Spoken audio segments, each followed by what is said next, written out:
అత్తారింటికి దారేది మూవీలో ఒక డైలాగ్ ఉంటుంది, నీ వెనకాల కనబడని ఒక శక్తి ఉంది అని.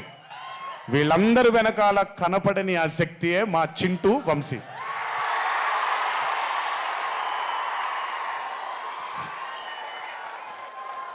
సినిమా అంటే చాలా చాలా చాలా ప్యాషన్ తనకి.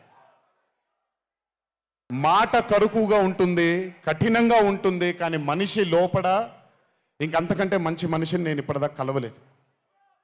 మంచివాడు. ఆ మంచితనమే తన్ని ఈరోజు కాపాడుతుంది. ఆ మంచితనమే వీళ్ళందరికీ కూడా ఒక కనపడని ఒక శక్తిలాగా ముందుకు తీసుకెళ్ళింది వీళ్ళందరినీ. వంశీ గురించి ఎక్కువ మాట్లాడితే దిష్టి తగిలేస్తుందేమో, బట్ ఒక విషయం చెప్పాలి మీ అందరికీ. బాగా సుఖపడిపోయాడు వంశీ. త్వరలోనే ఒకటి చేయబోతున్నాం. అది తనే తర్వాత తనే ఒక రోజు అవసరం వచ్చినప్పుడు చెబుతాడు, అవకాశం వచ్చినప్పుడు చెబుతాడు.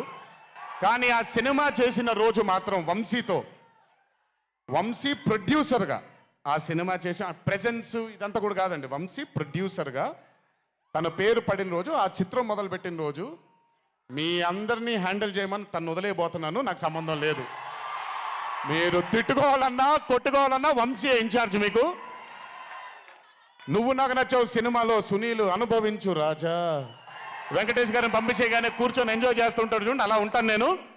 మిమ్మల్ని వంశీనే వదిలేస్తాను. వంశీ ఆ టార్చర్ నువ్వే పడు.